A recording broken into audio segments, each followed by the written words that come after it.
Welcome back to Pokemon episode summaries. Today, I'll be doing episode 247. Will the real Oak please stand up? The episode begins with Ash and the gang having arrived in a random-ass town, having some lunch at a burger joint when they heard the radio being played in the restaurant. They recognized DJ Mary's voice from the Goldenrod radio tower in Goldenrod City, as she declared that she was with Professor Oak and his radio show was about to begin. Sure enough, it did, as she began talking to Professor Oak. And Professor Oak told the audience about a theory regarding Starmie being that it was from another world, since Starmie's blinking crystal in its center was theorized to be used to communicate with beings from outer space. In order to explain about Starmie, he begins to recite one of his famous poems about it, as he always liked to recite poems during his radio show. Although Ash and Misty thought the poem was pretty fucking cringe, and were shocked that Oak actually did poems. Brock, on the other hand, loved the poem, stating that Ash and Misty just didn't take the time to understand it, explaining that for Pokemon poetry, you had to really analyze it to understand the deeper meaning, not just listen to it once. Ash then hears DJ Mary mention something about an event that Oak was attending, so he requests the restaurant workers to turn up the radio, and they oblige. This allows Ash to hear that DJ Mary and Professor Oak were going to be doing a live recording of Oak's radio show tomorrow at 1 p.m. at the Maroontown Fairgrounds. Since they had been invited there as guests, that would also have a follow-up question and answer session where Oak would answer questions from anyone who came by. Ash was excited to see Oak, so he wanted to go to Maroontown, and Brock was excited to see DJ Mary, because, he's simped for her and shit. So Ash and the gang agreed to go to Maroontown. So Brock looks in his guidebook for directions, rapidly flipping through the pages since he wanted to see DJ Mary so bad, and finds out that the town was on their way to Blackthorn City, and it was only one town away. So they might as well make a stop there. It's not like it was out of their way or anything. Ash then asked the restaurant workers for some precise directions, such as where to start, and the restaurant workers told them the first way that they should go. So with that, Ash and the gang made their way to Maroontown. Meanwhile, Team Rocket was starving and exhausted as usual, as they arrived in Maroontown purely coincidentally. They could barely walk, complaining about how they had no fucking hope whatsoever, as they knew they were about to die, as they then collapsed to the ground from exhaustion, with the exception of Wobbuffet, who was wondering why the fuck Team Rocket was so weak. Suddenly, Team Rocket are able to get back up, despite their exhaustion, as they become intrigued by a poster that Meowth spotted on the wall of a building around them. Meowth reads the poster, and finds out that it was advertising none other than Professor Oak's talk show, and the live recording that was going to happen in town. Adding that after the live recording was done, there was going to be a free lunch buffet for Oak and DJ Mary, the stars of the show, as thanks for the two of them accepting the invitation. Team Rocket, being hungry as fuck, also wanted to attend this buffet, but they knew that they could only do so if they were the stars of the show. But Jessie soon realized that all they had to do was simply become the stars of the show. So, Jessie disguised herself as DJ Mary, James disguised himself as Professor Oak, and Meowth and Wobbuffet got on top of each other and disguised themselves as DJ Mary and Professor Oak's manager and producer, with Meowth dressing up in a trench coat and sunglasses, with Wobbuffet boosting him up to make him seem tall. Meowth wasn't fond of having to share his disguise with Wobbuffet, as the trench coat barely fit both of them, especially since Wobbuffet tried to pop out of the trench coat, but Meowth stopped him so that they wouldn't be caught. Meowth proceeded to complain again, but Jessie and James reminded him that he should just be grateful to be coming in with them in the first place. Jessie and James then recalled the poster also stating that the guests, being Oak and DJ Mary, were supposed to meet up at the Maroontown Pokemon Center before they went to the fairgrounds for the show. So that's where Team Rocket headed to in their disguises. Along the way, Meowth still fucking complained about being stuck with Wobbuffet, and he continued even after entering the Pokemon Center. All of this talking alerted Nurse Joy, who came to greet Jessie and James, believing they were Oak and DJ Mary, although she remarked how she was shocked that they were there already, since they weren't supposed to come into town until tomorrow. Jessie, James, and Meowth greet her back, with James doing a good job of impersonating Oak and his relatively calm and nonchalant demeanor, Jessie doing a good job of imitating DJ Mary's more excited demeanor, and Meowth just introducing himself as the manager and keeping as quiet as he could, so as to not blow his cover. Nurse Joy then inquires as to why Professor Oak and DJ Mary, quote-unquote, were here so early, leading James to lie that they simply just wanted to meet their fans and answer their questions as soon as possible, even willing to do so before the show. Nurse Joy was impressed by this and escorted them to the fairgrounds, where a lot of the kids would soon show up to ask Oak some questions. And Nurse Joy decided that since Oak and DJ Mary, quote-unquote, were willing to answer questions before the show, they should also be allowed to enjoy that luxurious buffet before the show as well. So when Nurse Joy brought out all the food, Team Rocket was extremely happy and instantly gulped it all down, finally satisfying their hunger, meaning that the real Oak and DJ Mary wouldn't have any food when they arrived. Or maybe they would, because Team Rocket was still hungry, so they requested for even more food, and Nurse Joy apparently had some more, and she said that she would go get some, though requested that Team Rocket answered some kids' questions while she went to go get the food, as kids had now started to line up to ask questions, including one with an Eevee, because they were just so eager to have their questions answered that they had showed up a day early. Even though she asked if they would answer, Nurse Joy really left them no choice, as she had left the kids with them, and she was already gone. James panicked, as he didn't know how to answer any of the kids' questions, because he obviously wasn't a real professor. James tried to ask Jessie for help, but Jessie retorted that she didn't know anything like that professor would either, and told James that it was his problem, warning him not to mess up. Even though Jesse wasn't willing to help, it appeared Meowth was, and he had even come prepared, bringing some books, knowing that a situation like this might have occurred. And yeah, these books essentially had information on a whole bunch of Pokemon, so now Meowth was just gonna sit behind James while he answered the questions, acting like he knew all the answers, when in reality, Meowth would secretly be telling him all the information from one of the books. Jessie decided to help as well, not wanting to be useless to her entire team. The first question that James received was regarding Farfetch'd, particularly its leak and what its purpose was. Meowth tries to help James out by looking in some books, but he unfortunately couldn't find any information, so James had to improvise and state that Farfetch'd used its leak as a hockey stick. The children didn't know any different, so they were amazed by this answer, and another kid asked why electric attacks don't work on Quagsire, even though it's a water type. Meowth actually manages to find the answer to this question in a book, so he whispers it in James' ear quick, and James states that the reason why electric attacks were impervious to Quagsire was because Quagsire was also part ground type, and ground types were immune to electric attacks, so it cancelled out the water type weakness. All of the kids then eagerly begin to ask a lot of questions, including stupid ones, like which water Pokemon was better, Quagsire or Goldeen or some shit. The questions were coming in at such a fast pace that James obviously couldn't get all the answers from Meowth, so he told all the kids to calm down and ask one at a time, but he was unable to convince them. They were too hyper. As they asked several other questions, like the truth about Clefairy potentially being aliens, what time a person should evolve their Eevee, if a Pokemon known as Celebi existed, how do you evolve a Tyrogue into a Hitmontop? While James was dealing with all the kids, Jessie had problems of her own, as upon hearing that DJ Mary and Oak were supposedly in town, the DJ Mary fan club instantly arrived in the area and began swarming Jessie and taking pictures of her. Introducing themselves as the DJ Mary fan club and happily welcoming DJ Mary, quote-unquote, to town, not even really asking to take her picture, just wanting to do so anyway. Jessie tries to scold them for taking her picture, but Meowth tells her that it was best not to let down the fans, as that could raise suspicions, especially if the real DJ Mary ended up showing up and was nice to her fans. So, with that, Jessie reluctantly decided to let all of the fans take her picture, and she actually ends up liking it, as she felt that she was officially famous, and could definitely get used to this, as being famous was one of her lifetime goals. Even James was happy, as he was actually able to answer a lot of the questions, thanks to Meowth's help from the book. It wasn't as intensive as he thought. After all the kids and fans had departed, Team Rocket figured that they had earned a relaxing night at one of Maroon Town's spas, so they headed there, taking off their disguises, and relaxed, as they bragged about how awesome today went for them. Meowth was extremely happy as well, so he wanted to celebrate by calling the Hot Springs room service to bring them even more food, but Jessie stopped him,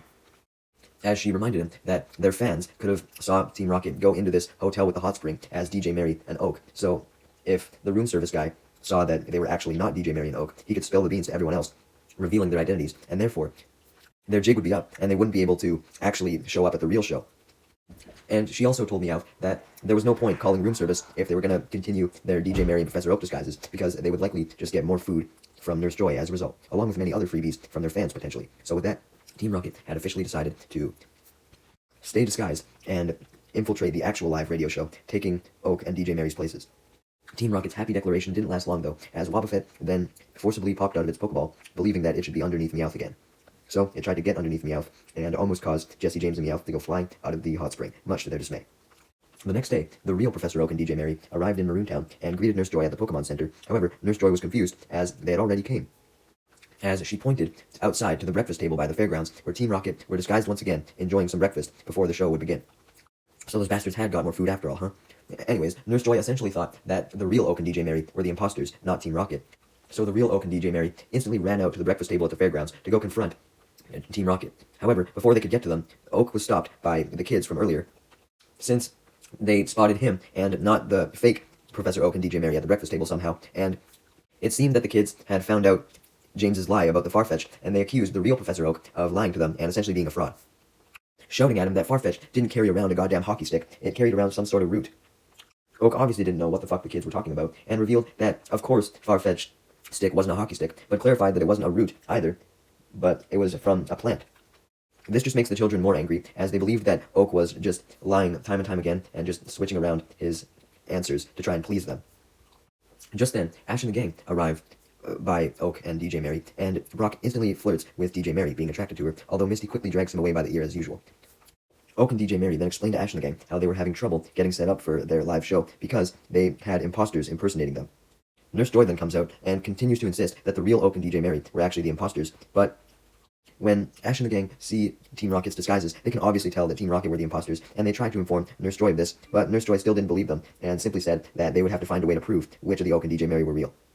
With that, Ash and the gang went over to the breakfast table to confront Team Rocket, and Team Rocket noticed Ash and the gang coming towards them, so they tried to duck under the table to avoid them, but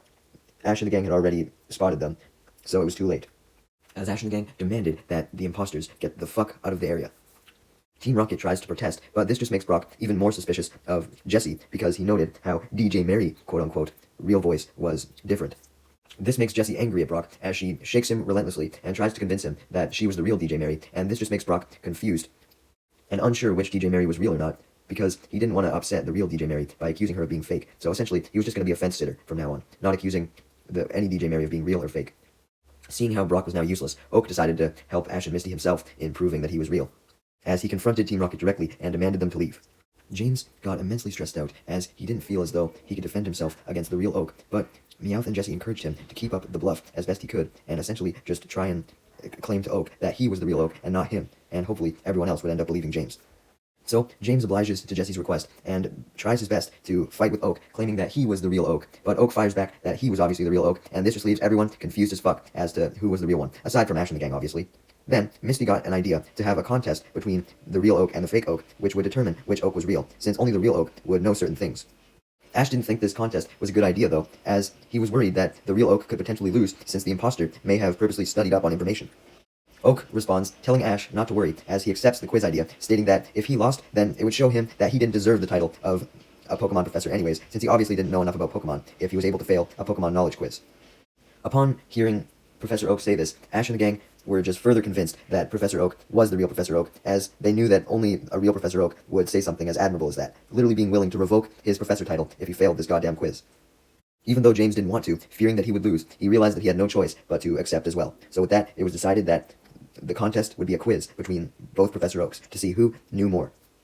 However, before the quiz could begin, Ash reminded everyone that a judge would be necessary to be the one to determine who the real Oak officially was at the end of the contest, and Misty suggested that Nurse Joy should be the judge, since the quiz would be taking place inside of her Pokemon Center after all, and Nurse Joy accepted the duty of judge, stating that she felt she could do a good job, since she had watched a whole bunch of game shows and all of the judges involved in those, so she figured that if she just acted like one of them, she would do fine. And she also promised to be completely unbiased, even though she thought she already knew who the imposters were. As everyone headed into the Pokemon Center to begin the quiz show, Brock proceeded to flirt with Nurse Joy. Once this was done, DJ Mary remembered that the entire reason why her and Oak had come to the center was to perform a live radio show, so they decided to turn the quiz show into this live radio show, with DJ Mary and Jesse being the hosts. Although, due to the real DJ Mary actually being the one with radio show hosting experience, DJ Mary did most of the actual hosting, welcoming everyone to the live recording of the radio show and explaining the rules of the quiz, explaining that it would consist of 3 questions, and the first professor to answer 2 of the 3 correctly will be deemed the winner. They also clarified that both of the Oaks would have to stand by a buzzer, and if you buzzed in first, then you would be the one to say the answer, and if you were correct, then you got a point, also adding that you couldn't buzz in too soon. The crowd that had gathered in the center to watch the live radio show, along with a lot of the kids, debated which DJ Mary was real, leading Brock to state that the true DJ Mary was obviously the more beautiful one, referring to the real one, of course. However, Jesse took the compliment, believing that Brock was talking about her, which frightened Brock, as he knew that DJ Mary was fake, and he didn't want to be associated with her. The quiz then begins, as Nurse Joy and the DJ Marys begin reciting the first question, being what Pokemon did Slowpoke evolve into. However, before the question could even finish being said all the way, Oak buzzed in, as he knew the answer was Slowbro. Unfortunately, despite this being the correct answer, Oak got the question wrong, as since he was too quick to cut Nurse Joy and the DJ Marys off, he didn't hear the full question. And the full question was actually, what Pokemon does Slowpoke evolve into, and what move does it learn after reaching level 46? So since Oak only gave a partial answer, he lost, and James got the ability to answer now. However, James obviously didn't know the answer, so he was extremely nervous and didn't know what the fuck to say, so he simply just claimed that he had amnesia, instead of giving an actual answer when the buzzer sounded. Coincidentally, though, James actually ended up being right, as the move that Slowpoke learned after level 46 was amnesia, so they thought that James had actually gave a genuine answer, so therefore, James had 1 point, Oak had 0 points. James was immensely happy with his luck, while the real Oak congratulated his imposter on knowing his stuff and studying up, just as he anticipated he would have, fully unaware of the fact that James didn't even know the answer. It was now time for the second question, which involved both Oaks having to identify a blacked out silhouette of a certain Pokemon. Ash remembered having to do one of these questions back during Season 1, and recalled how he had thought the silhouette was a Voltorb or Electrode, but it was actually a Jigglypuff upside down, so figured that this could also be as much of a trick question. James flip-flops between the silhouette being a Sudowoodo or a Girafarig, but eventually settles on the hand of a Sudowoodo, while Oak says that the silhouette looked like the tail of an Aipom, and the silhouette was then revealed to in fact be the tail of an Aipom, so Oak got a point, meaning it was now 1-1. As it was now time for the last question, which would determine who the real Oak was, Meowth got nervous, knowing that there was no way that James would be able to guess the correct answer again. So he comes out on stage with Wobbuffet in their manager disguise, revealing himself as apparently Oak and DJ Mary's manager, as he then whispers to Jessie to try and do something to rig the last question so that James could win. However, Jessie rebutted that she couldn't do something like that, as it would be suspicious, and told Meowth that he should try and do something instead. So this led Meowth to suggest that the last question should be a poetry contest, since Oak was known for making a whole bunch of poems. So whoever had the best poem was likely the real Oak. The crowd was very enthused by this idea. However, Jessie was not. This was definitely not the idea that she thought Meowth would come up with, as she quickly ran over to James and asked him what the fuck he was going to do, since she knew that James didn't know anything about poetry or how to write it. However, James revealed that he actually really liked this poetry idea, as he was actually the champion poet in grade school for 3 years, and he even won a Golden Tongue Award for how good his poems were. Jessie was convinced by this, so she let the third round play out as Meowth had wanted, with the real DJ Mary, or the real Oak, not having any objections either. So with that, it was decided that the third round was going to be a poetry contest, and the theme was decided by the audience to be a poem about Farfetch'd, where Farfetch'd would have to be explained. The kids really wanted this so that they could see which Oak really knew more about Farfetch'd after the whole hockey stick and plant incident. James ended up writing a really good haiku about Farfetch'd, but the explanation part was not nearly as good because he obviously didn't know anything about Farfetch'd. Oak's haiku was the complete opposite. The actual poem sucked ass, but the explanation part was very good. Since both poems were equal parts bad and good, this ended up in a tie, so neither Oak got a point, meaning that they had to go into a fourth round, which would also be another poetry round.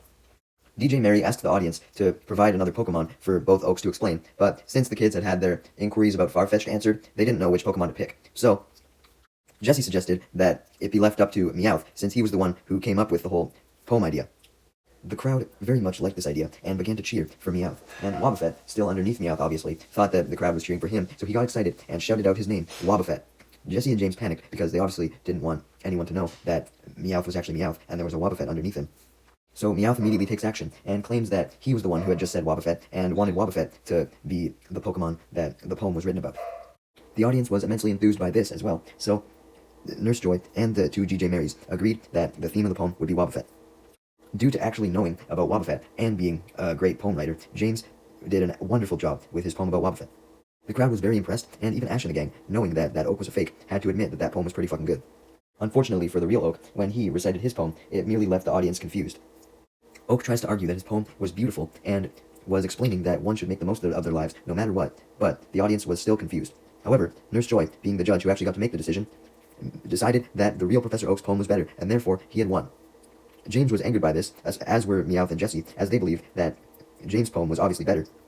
But Nurse Joy rebuttals that James' poem actually had no understanding of Pokemon poetry and sucked ass, which she was able to determine because she happened to be a 5th level master of all Pokemon poetry,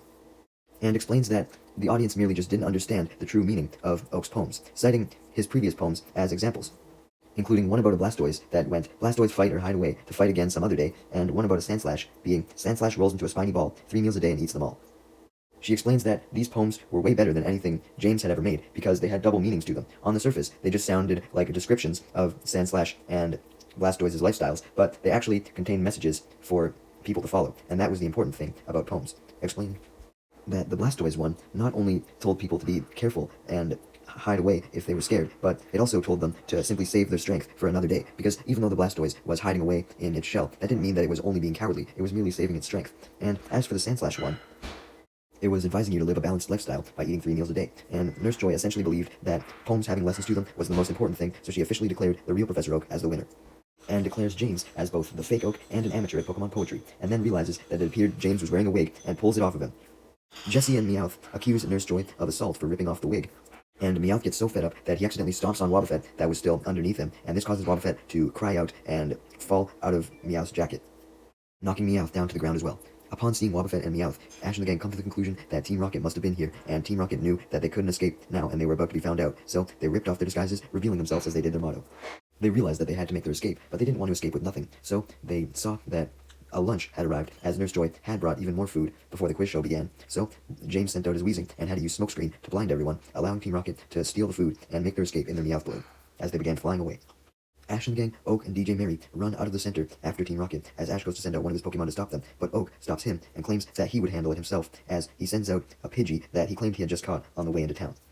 Ash and the gang were not confident that a Pidgey would be able to do much, but they were proved wrong, as Oak commanded the Pidgey to use Quick Attack, as it then charged towards the balloon at full speed, and used the Quick Attack to cut off the rope that attached the food to the Meowth balloon, dropping the food down to the ground, which Ash and Brock successfully run over and catch before it spills. Oak then tells his Pidgey to go for a gust attack directly on the balloon itself, but Team Rocket simply laugh, as they had the same idea that Ash and the gang did, that Pidgey wouldn't be able to do shit to them, so they make fun of it and taunt it like, oh, you're not going to be able to do shit to us, bitch. But, unfortunately for Team Rocket, this Pidgey's gust was powerful enough to send them blasting off, as the gust created a massive hole in the balloon. Pidgey then flies back down to Oak, and Oak congratulates it on a job well done, as all of the kids from earlier who were inside the center come up to Oak and apologize to him for thinking he was a fraud, now knowing that he wasn't, and super impressed with his Pidgey. Oak assures them that everything was all good, and he merely just wanted to make it up to them, as he felt bad that they had to deal with a fake Oak in the first place, so he claimed that even though the radio show never went on as it originally planned, he was still gonna answer their questions for real this time. Yay! The episode then ends with one last scene from Team Rocket, who had blasted off onto a branch hanging from a cliff, and they were just barely hanging on for dear life. They were yelling for help, and also complaining about how they had no food and how they had lost, all at the same time, when James decides to cheer himself up by reciting a new poem he had thought of, but right as he does this, the branch then breaks off the cliff, and Team Rocket all go falling to the ground.